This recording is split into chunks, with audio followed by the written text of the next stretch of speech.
And Steffi was asking me to talk today about different aspects of the city and of curating and how we could maybe connect curating to the city. I must say that for me, the city and urbanism has always been a key inspiration, for my curatorial practice, and that I've actually learned a lot from urbanists. And I also think that curating of exhibition is some form of urbanism, and very often, spreads into the city. Now, here you see Jonas Friedman, the mayor spoke before about utopia. Utopia is flexible. This is the great Jonas Friedman with his idea of concrete utopia. I learned a lot from him about this whole idea that maybe curating is not about a master plan, it's not about a top-down kind of profession, but that actually self-organization plays a very, very important role in curating. To be able to listen, to sort of also trigger processes of bottom-up, to have situations where actually, the curator isn't just defining the master plan, but sort of organizes in some kind of way, very often temporary autonomous zones. But maybe a few words about curating before we talk more about a city, because I think it's interesting that there is currently a certain resonance between the idea of curating and the contemporary idea of the creative self, clear of all rigid ties and floating freely through the world, making aesthetic choices of where to go and what to eat. I apologize if I speak fast, because I usually always speak kind of fast, because it's actually why I left Switzerland, because as a child in Switzerland, people always said if you speak fast, you have to go to Italy, to France, to Germany, which is exactly kind of what I did. But today I have to speak particularly fast because Steffi asked me to actually speak fast, because we are running out of time. So I have finally a permission to speak fast. So this idea of curating now, I mean, it's incredible how widespread this notion is used.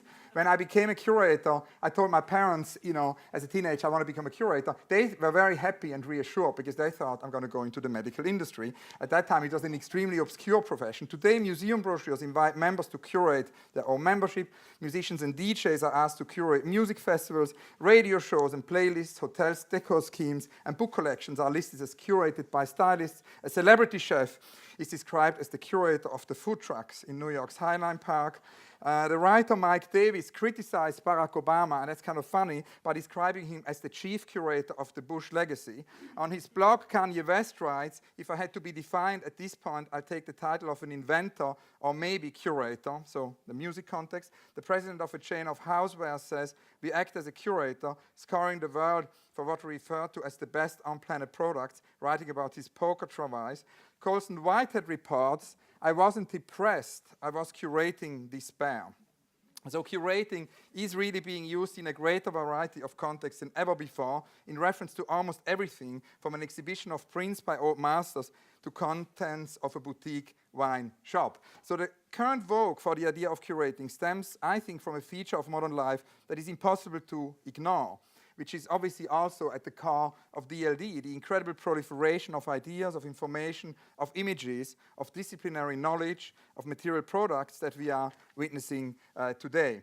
And I think within all of this, we should maintain a certain skepticism maybe also about the use of curating, about the limits of the concept, rather than actually to pretend maybe that every choice we make is a form of curating. Because most people actually today act as curators of experience and information is absolutely true, but it does not necessarily mean that everyone is a curator, because if that were true, then the term has expanded beyond any useful meaning, because curating at first is still a profession with a very specific history, and I think that the lessons of this history, and maybe more than the lessons, the sort of memory of this history is maybe more useful today than ever before. It is kind of a possibility actually of thinking maybe that the curatorial history can be a toolbox for the 21st century. So a few words about this history. Curating in the sense of a distinct profession is a fairly new thing. The activity it combines into one role, however, are still well expressed by the meaning its Latin etymological root, curare, to take care of, has implicit. In ancient Rome, curatores were civil servants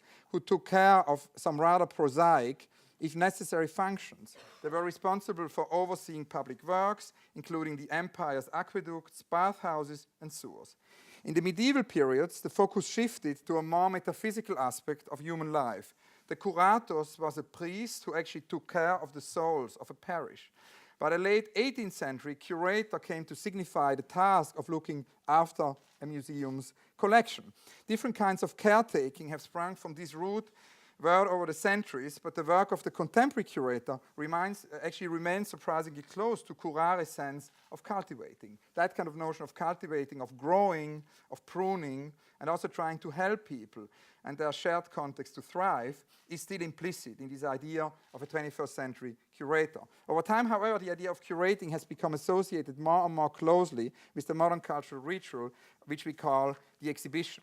And this leads us now back to the city and to Steffi's topic of this DLD.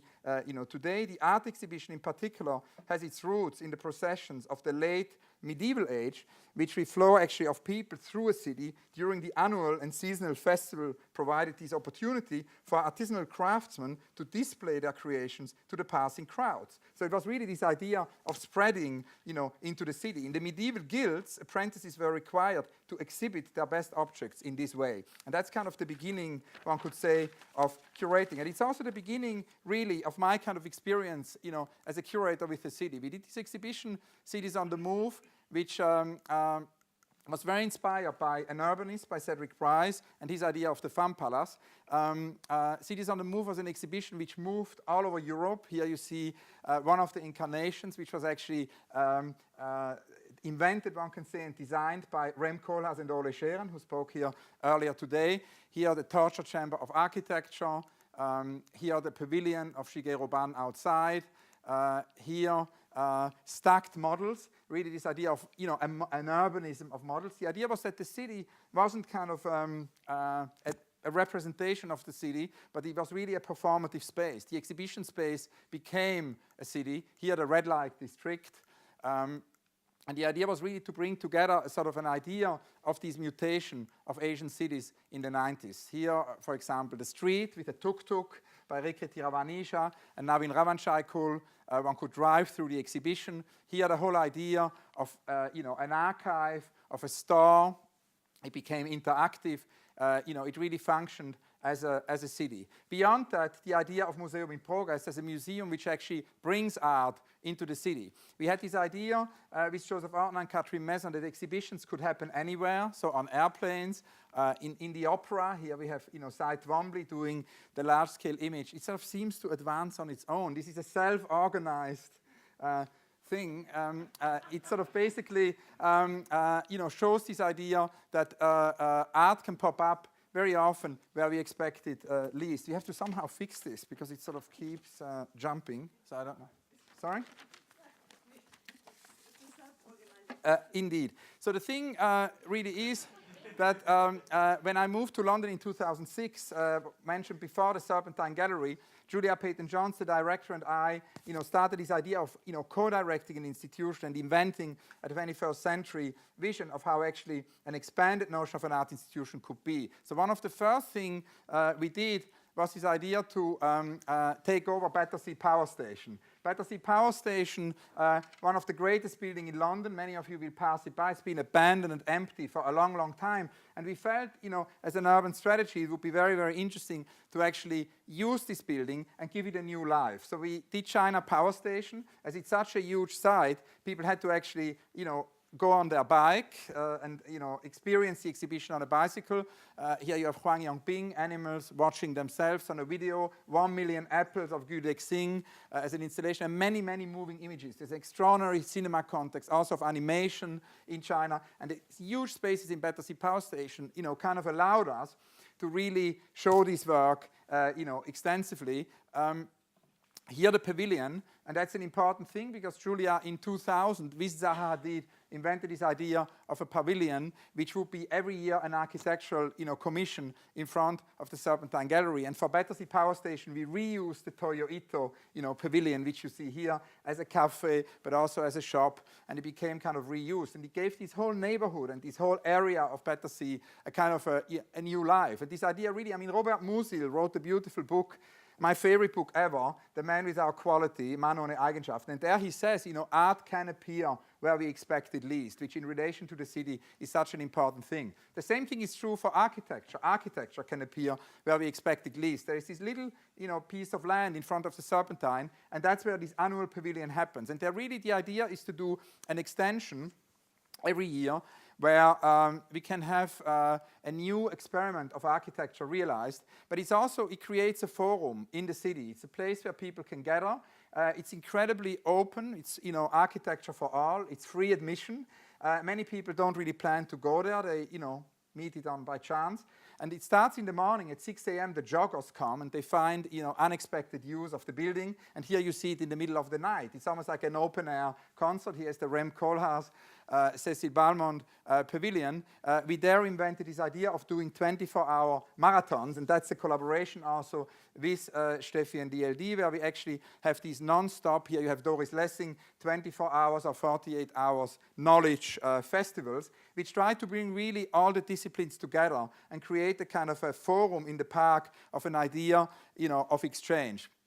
Here, Gilbert and George, that was the 2006 marathon, which was a sort of a portrait of London. The book has just come out with the transcripts of all these, 72 portraits, of Londoners.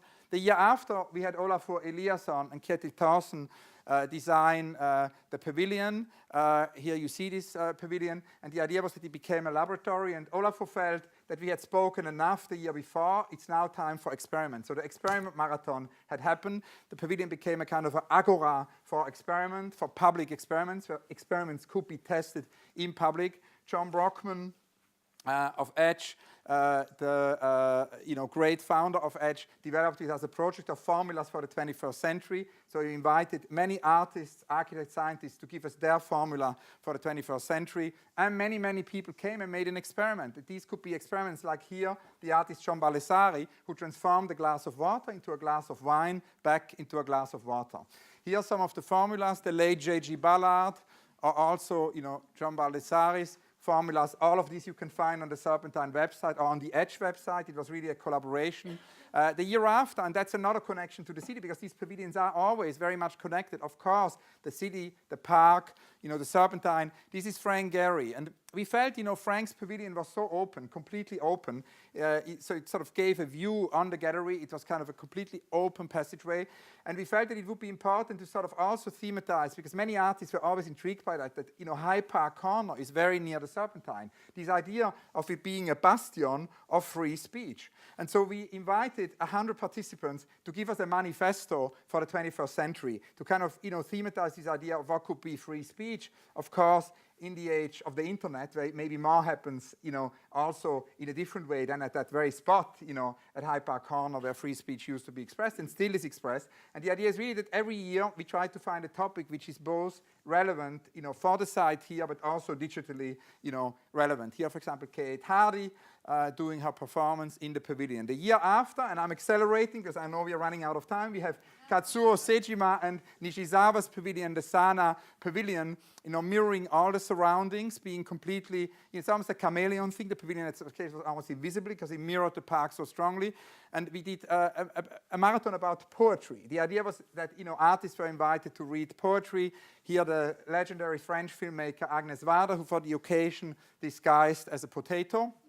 The idea was really, to connect the visual art and poetry in the city. The year after, Jean Nouvel's pavilion prompted us to think about maps. Here, the teacher of Jean Nouvel, Claude Parent, a very, very influential French architect now in his 80s, who invented this vision of the oblique, and is reflecting here in his mapping about how we can actually map future conditions where the water level will rise, where there will be, more tsunamis. He reflects really what could be the cities, at an age of, climate change. So the idea was to invite 100 practitioners, and that involved obviously also many digital, artists like Aaron Koblin. This whole idea of map making and how we can actually map cities, which, is one of the great topics here today at the DLD about cities, and was a topic already at the DLD in Munich, played a very, very big role in this marathon. Last year's pavilion was by Peter Zumthor, a Swiss architect. And obviously, when we think about the city, we always have to think about gardens.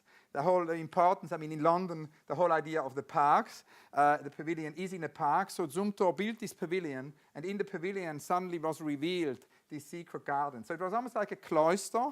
And the idea is, that every year hundreds of thousands of people. We have more visitors than the Venice Architecture Biennale can make this experience of discovering, a new work of architecture. And we developed with Peter Zumthor in this garden. Pete Udorf, planted the plants. Here you have the detail. We did this pavilion and also the marathon about gardens, inviting again 100 practitioners. Alexander Kluge, the filmmaker, talked about the internet as an analogy, to the garden, etc. It would go too far beyond the topic now to go into details, but the garden was a very fruitful topic. This year's pavilion, which you, for those of you who stay in London, can hopefully visit tomorrow or this weekend, it's the pavilion which is on now by Herzog de Meuron, the Swiss architects, and Ai Weiwei, the Chinese artist. They have collaborated previously on the bird nest, which became the symbol of the Olympic Games in Beijing. They collaborated again this year for our Serpentine pavilion when Julia Peyton-Johns and I invited them on the occasion of the Olympic to find a kind of an answer 4 years later to what they've done in Beijing for London with this archaeological site.